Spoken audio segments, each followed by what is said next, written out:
been quite many. So I'd like to welcome everyone. A special welcome to those who are joining us for the first time. With the previous sessions, we've discussed many things, the impact of COVID to entrepreneurship and scaling and other topics. But today we've come with a special one. But before I introduce today's topic, I'll just let Uputuvio say hello to everyone. No, Benjamin Mandi, let me say hi, man, because there's one, after you put the post, many people were so interested for today in fact, my mother even called me and asked to share with these 10 books. Yeah. So everyone's kind of like looking for hearing this. So today I'm kind of like open up in terms of like the books that I read, but I only do 10 because a lot of books I read, so I do 10 of the books, and I think it's more about from an entrepreneurship point of view, but there's other stuff that I can share about the books now. So I think today is just like going through that and share you what I'm reading. All right. For those who saw the ad that you put up last week, you could see that Uputuvio's got quite a collection here. So I will just start with a couple of questions before we get to the collection itself. Yeah. I just want to know, and I'm sure quite many people want to know, when did you start reading? I was smiling when I was saying that you've done the ad because Imi was I saw that edge over the So only question, Benji, when Benji, it's been many years. It's been many years. In fact, it started from high school.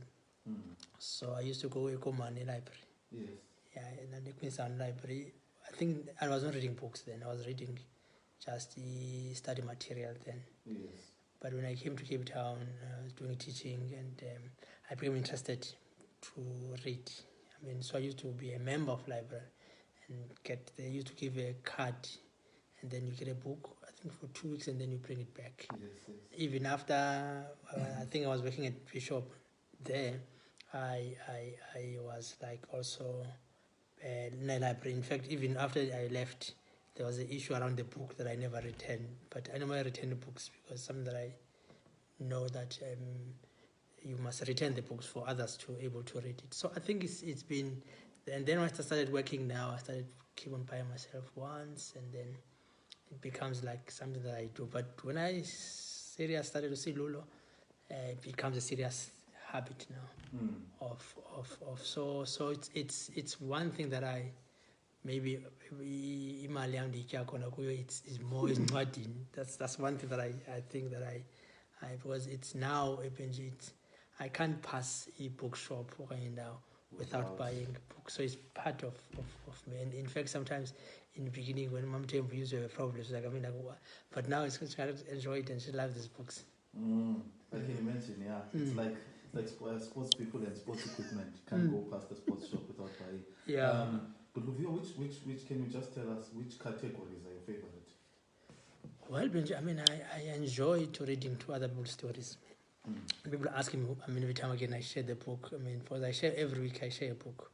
Why? When are you writing your own book? Yeah, I kind of enjoying reading others. Or memos, biography, autobiographies. I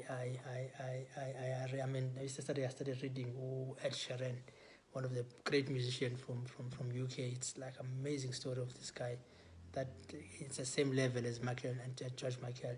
So I read funny stories for individual, and I read people who've made it in life, and I think I become inspired by that. So it's one part. I read stories, scaling books. I read books about entrepreneurship. I read books about politics. I love politics. I kind of most of the books. I think I started reading politics before. Yeah. But I realized that I'm not a politician. This thing is going to influence me like big times. So one of the great books I ever read about politics is like O.R. Tambo. It's one of amazing men that I ever read. So I I kind of read most of, but I'm not more on the fictions and non-fictions. It's just like the story that I could relate, and I will take it, and I also apply it in Silulu. Yeah, that makes a lot of sense. I guess they say people who understand a good combination of business and politics, yeah, they'll take it far. So, Puluvia, this is one question that I always ask myself. Because we live in a digital world, and you know you're a big player in the digital space, why still buy hard copy books? Well, I think Benji, I'm an old staff, Benji. I mean, like, so it's gone easy, that you can take away. I mean, like, now, close to 46 years, but it's like difficult. Yeah. So I'm a proud technology, and I don't know, we used to laugh at me, but it's funny enough now. He's building his own library now, and it's like, Mkulua, you can get ebooks, you can download this book. I struggle enough, Benji, to read on a device. I maybe I used to have a memory, but I kind of prefer. I prefer the smell of the book. The new book. It's like a smell of money. It's like when you spray money, like so digital money is like. So I prefer the smell of the books. Like it makes me to want to learn, not put the book down, and I think that's the reason why. And I think even technology, even the world, one of the richest men in the world, George Bezos, the founder of Amazon, in 1996 started Amazon. And he started with ebook. So when he started that business, he was saying that he wanted to revolutionize books. People can able to buy books online cheaper, but never work. So Amazon ended up doing online things, and books are still, and I can tell you, books are still going to continue being produced. And so one of the sectors is not yet disrupted in terms of the newspaper and others, but books, I still feel strongly that they still continue, because it's where that sector has to, it's going to begin to grow. More people are going to read now, and that's a sector that I think was not yet been exploited now. So I'm in old stuff, and I struggle a bit in terms of like reading in that regard, but I prefer to have my books to read. No, but I agree with you there. It's definitely better for me too. Yeah. And I don't think I'm an old staff. Yeah. Yes. And seeing that you say you can't go past a bookshop without buying a book. Approximately how much do you spend on books per month? A lot, Benji. I mean, I don't spend less than 1.5 per month for books. Sure. So I probably an average books is about 250. Yes. That's you can average, but that's probably 5 or 6 books a month that I buy. So that's kind of amount that I sometimes I buy more. And when I was traveling, when I used to travel a lot, so if I travel to any country, I look for the book, and I'll come home with 10 or 15 books. So any luggage, more than clothes and other things, I'll come back with books. So it's the only thing that I'll probably buy it, and that's the way. So it average 1.5, but some month I even now with the lockdown, I was not worried. I've got probably about 40 books not yet read. Yes. So I sit here, so I didn't have any kind of panicking. In fact, I didn't read so much now because I was kind of hectic for reading. So I spend, and people are asking me questions when my schedule is very busy. But how do I find time to read? Where do I? I was saying that I'm a public person, so I share everything. You could see, you can hear, but I'm a private person. So most people don't know behind. So, but I spend time at home with my wife, and then I spend time reading. So I'm not much more. It's a funny thing that I cool in. I used to be so sociable, but more I'm kind of now having time to read, because reading and having time to think and process is quite important for me. It's more like for meditation, and also from being censored and being grounded. I think something that I spend time around that. Okay, good. And yeah, just another quick question that I wanted to ask you. Why do you think reading is your favorite hobby? Yeah, Benji, because when I read Benji, I go through other people's journey Yes. in life, Yes. and one. But when I read Benji, my mind become broadened, and then and I could travel to other countries and other people's so it takes me to now. So it's more in knowledge. It brought in knowledge.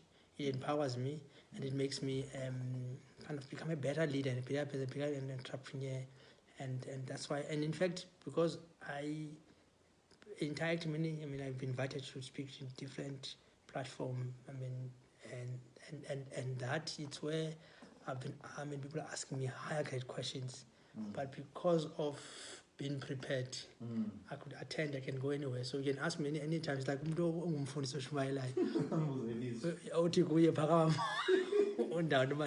Yeah.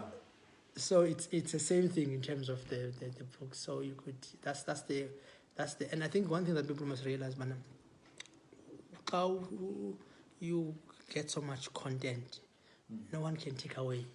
Yes. The depthness in understanding things, complex things, you are speciality in that regard. No one will ever.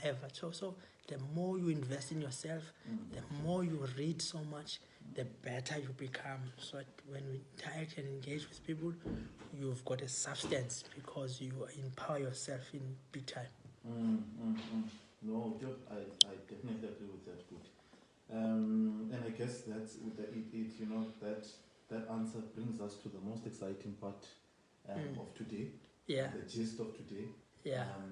For you to take us through the 10 books that made an impact in your personal learning. No, we can go and then join and then we can go and look at the books. Problem. Yeah. Let me take. Okay, we will use that. We'll probably start that side on a bench. No problem. I'm hoping by Isa Wazekwana to do these things together. Okay. Yeah.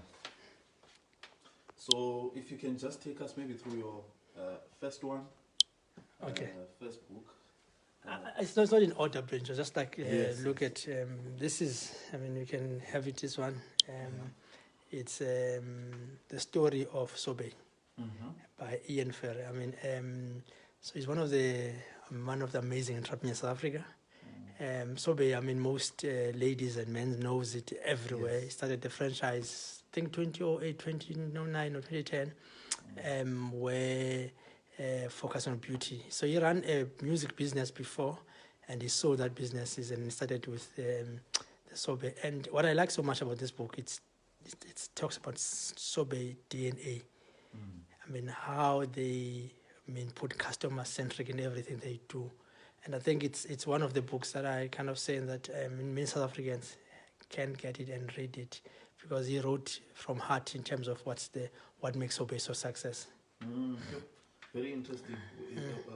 Do you still remember, because I know some of them you read long ago. Do you still remember where the entrepreneur started the business? Are they South African? He's South African. He's South African. He's a South African. He started with a family. I started with a family. And he sold the business now, I think last year, to Bidvest, and now I'm probably looking at other things now. But it's kind of a story. It's got two versions. I've got two books now. There's one part which is the first one now. There's also another version that is called. He launched it probably later last year.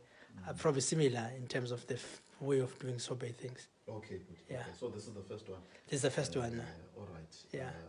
Probably we can put it outside so that when we done, some guys we look at.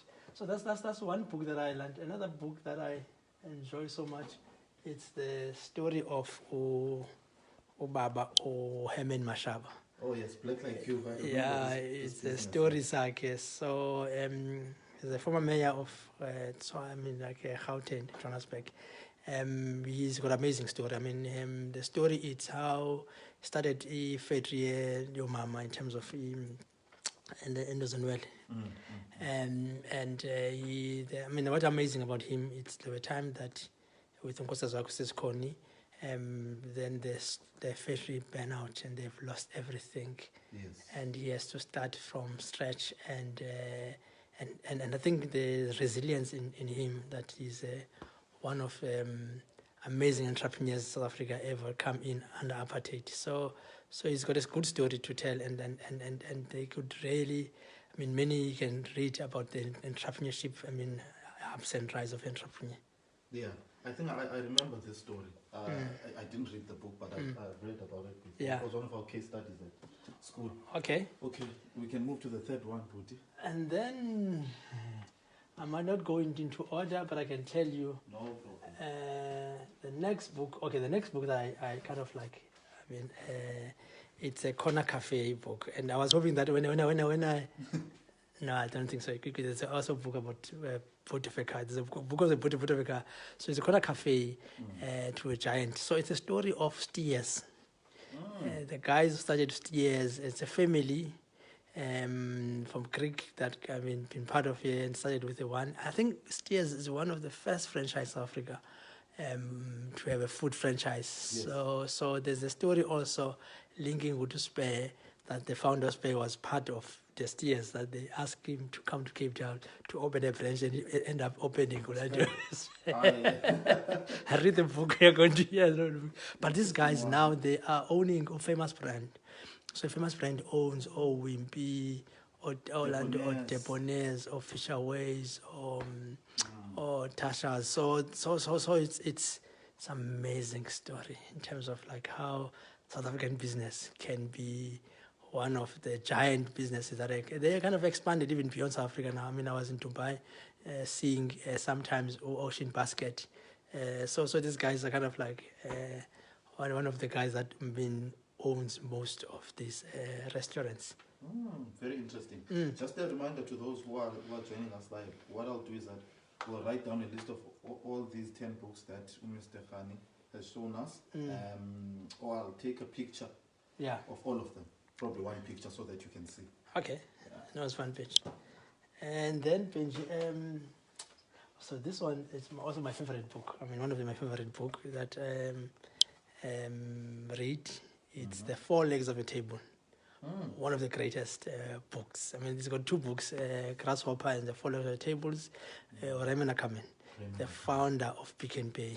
Yeah. And talks about Pick n Pay 4 legs in terms of administration, people's, customers, and I think giving back to the community. So Pick n Pay has got these 4 legs. And I think I learned so much because I could relate so much, I could connect so much in terms of a similar point of view, because Ramana Kamen, a story cycle, used to work at Checkers, and then they fire him, and then after 2 years, and then they started buying first, I mean, business. I mean, there were 4, I mean, guys who used own retail, 4 of them, and then he bought, and then that's the story. I think it was 1965. That's the story of Pick n Pay, where Pick n Pay today is like one of the, I think, top 4 retail business in Africa. Yes. But it's kind of amazing story, because he kind of like talk about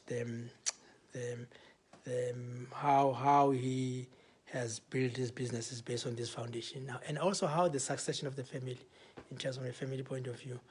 So it's quite an interesting story. Very interesting. Just a reminder to those who are joining us live, feel free to ask any questions with regards to the books that you are seeing. In fact, I'm kind of tempted now to give you, I mean, more than 10 books now, because I'm kind of like thinking like, I mean, really? Yeah, I was about to say that maybe. I mean, like, I was like, there's the other side also of books. Yeah, I was kind of like saying, Benji, apparently, this is also another great book, Benji. It's the father of the, they call it the Stellenbosch Mafia. Anton Rupert, one of the amazing story. For him, started selling cigarettes, and then he went to work with the Rothmans and become global. And the story is a fascinating story of South African in terms of, because I think the number two richest people in South Africa, and how he as from Stellenbosch, how he's like, and I think he paved the way from Afrikaners, because Afrikaners, I mean, benefited a lot, because that's why we've got now small business corporation now, business partner that we have. It was founded through Land or Bauland or Robert. So it's a story which is like quite fascinating when happens, like to look at it. And then let me look at another I'm not sure. So another it's E-Myth. This is a first book to read, and Benji. It's a story of lady. She was working at the pie stores. She was selling pie. She was good in making pies, and then she resigned, started making a business, and she realized that it's very tough to run a business because she was focusing on making pie. She was making one of the best pie ever. And she find that, she's kind of frustrated because of you have to look at men, people, suppliers, and all of the logistics, and she never enjoyed it. And I think I learned from that you don't have to be a pie maker, you need to understand the business. Yes. And then manage that kind of from a customer. So it's also a kind of a story that has kind of inspired me in terms of like, especially any start of business. So I would recommend any start of business. If they start a business, this is the best book to buy and to invest. The E-Myth, it's the book that you could, because it shaped me in the big time when I started the business. I don't have to be a techie, I don't have to be a programmer, I don't have to be a developer. I can run a IT company, I can have the guys work with me, they can make me smart, but I need to understand the business. Yes, the business is the most important, Yeah. Interesting. Yeah. Well, I'm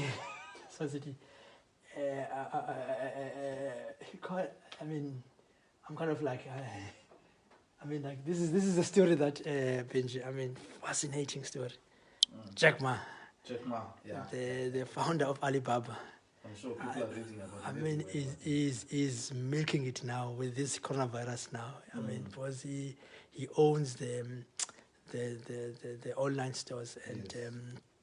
And so it's one of the story that I think connecting. I remember this guy talk about the swine flu and also Yahoo. And when he told Yahoo, he was not. He was an ordinary teacher telling Yahoo, you would probably become bigger than them. And that time Yahoo, it was the biggest company online that time, and they closed down. And this guy is one of the richest men in the world, and started from China. And I think it's a story even from now where we are now in terms of this online, that how amazing it is you can grow to become a bigger businesses. So yeah. Check Ma, Yeah. What a Benji, and say lava Benji. It's I want to go that side, but okay. Let me move. How many you've got? 5 here. 6. Wait, 1, 2, 3. We actually have 7. 7 books. Yeah. Okay, let's move that side bench. Let's move Maybe that we side. can do 4 or 5 more. Let's move this side bench. This is a book on a bench that this one is a book that I really the ultimate South African businesses. This is a book that any businesses I recommend it. It has got a CD.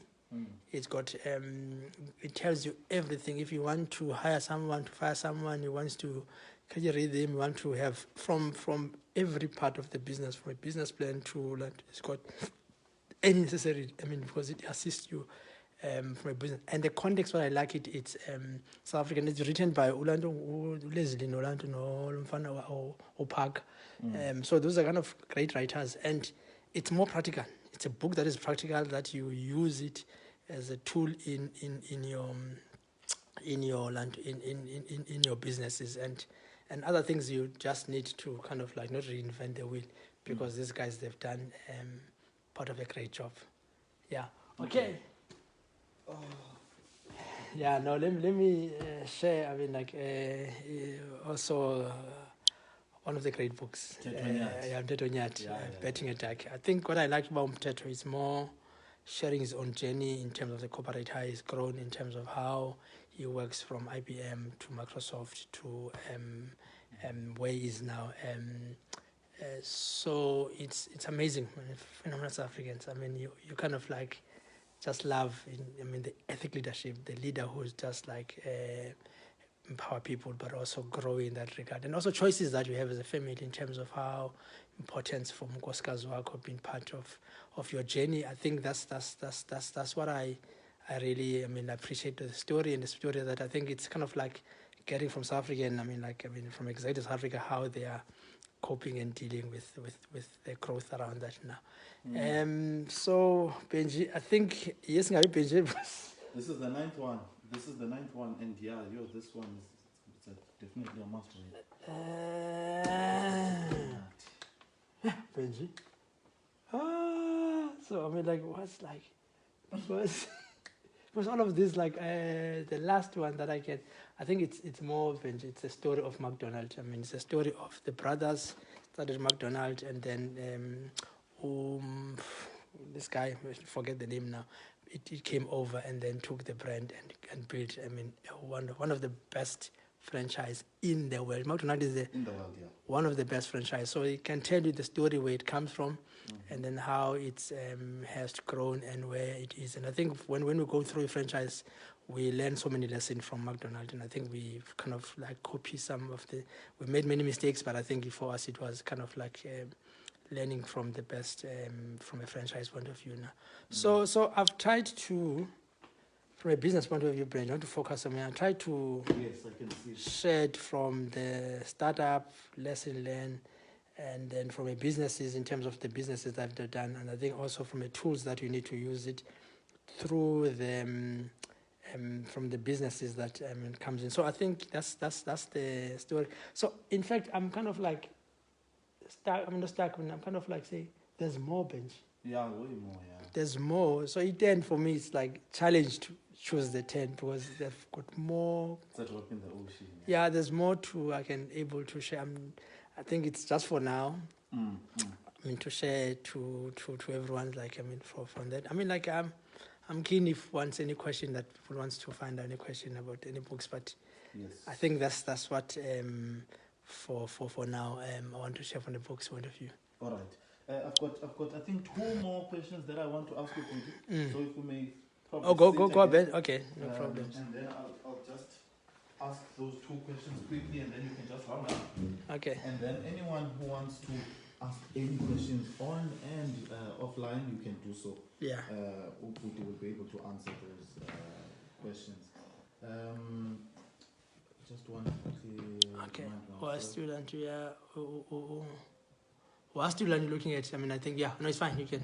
Okay, good. So this is one of the most important questions.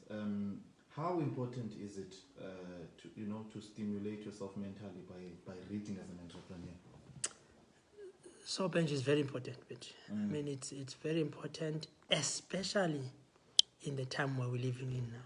We're living in the uncertain time and a complex time, and time where things are no longer being right or it's a time where we learn. So if you're not equipping yourself, if you're not having these lifelong things, because some of us, we don't have time to go to spend time in the MBA because we're kind of busy.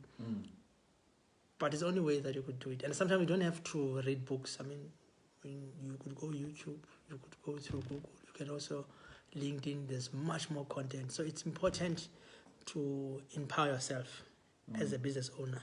Because I can tell you why. Why is it so keen, so important? It's when you grow your business and you grow as an individual, you are dealing with the complex things.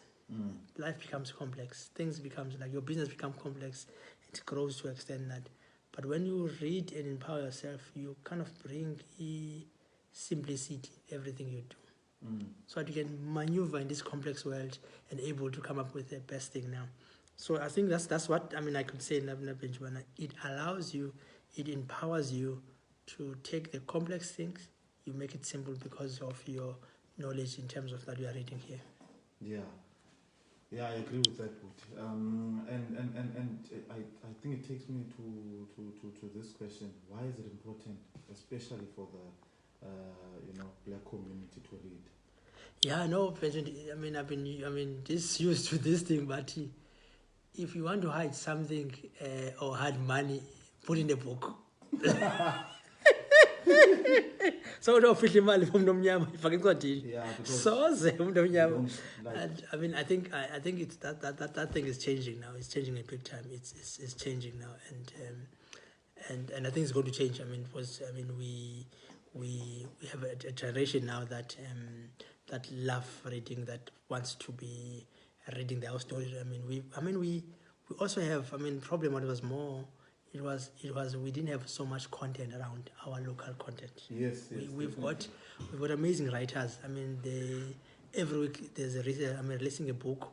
So because of that, Benji, now people, are going out and buy books because they can connect, they can relate. It speaks to the context, and even from when I'm sharing these 10 books, I'm sharing from the spectrum of South African to a global one. So it's not a minimized. And I think when you read, you must open yourself in terms of read across, because we're living in a global world, and that's how things are. You don't have to be uzivalele, so you need to make sure that you open your mind.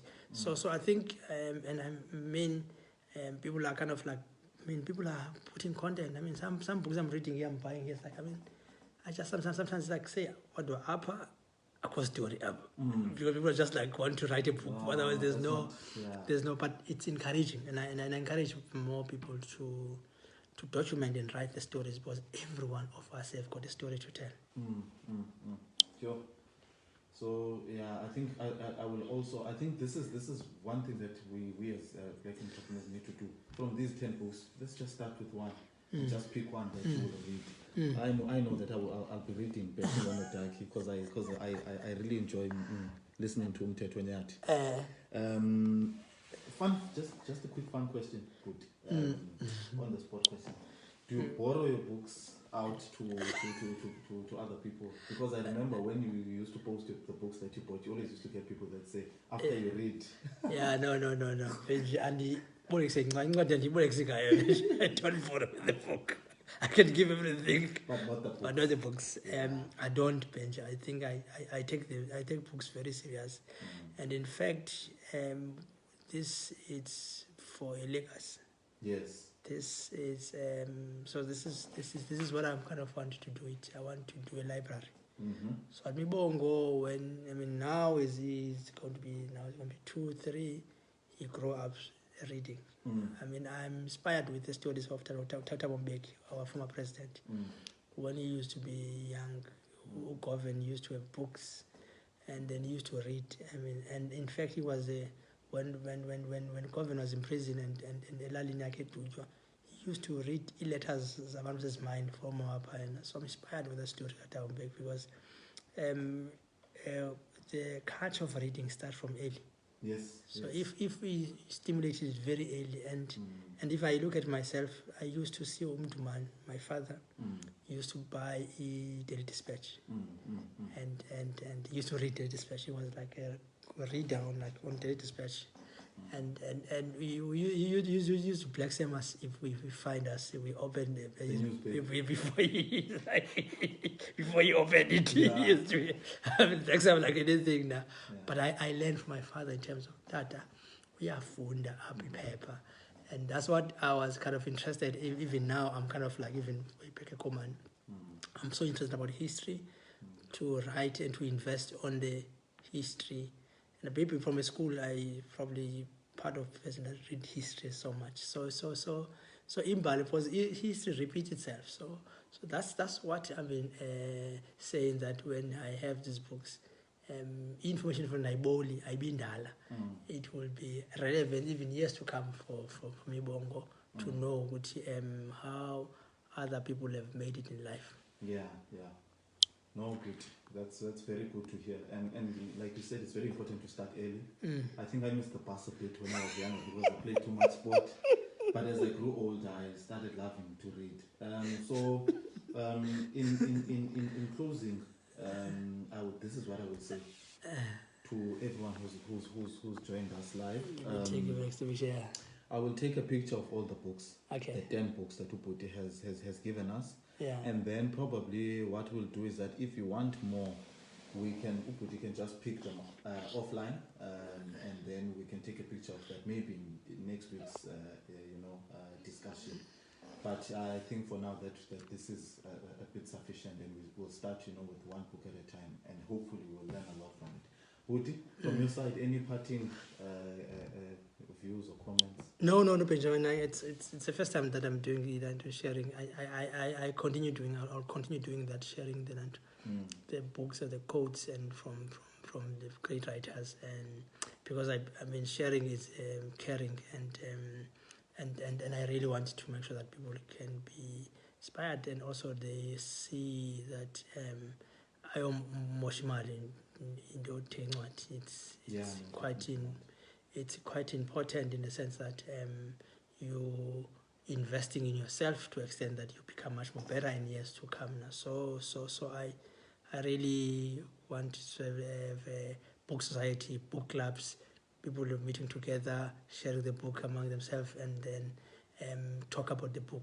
That's what we need to have in our township. That's what we need now, where we have these groups, and I think that's kind of like where I really be keen to see that movement is taking place now, because that movement can make it Bantu Balant. They kind of like, I mean, challenging mental in terms of, I mean, but they grow now. Yeah. But I think I like it in Benji, and I'm looking forward for Friday at 2:00.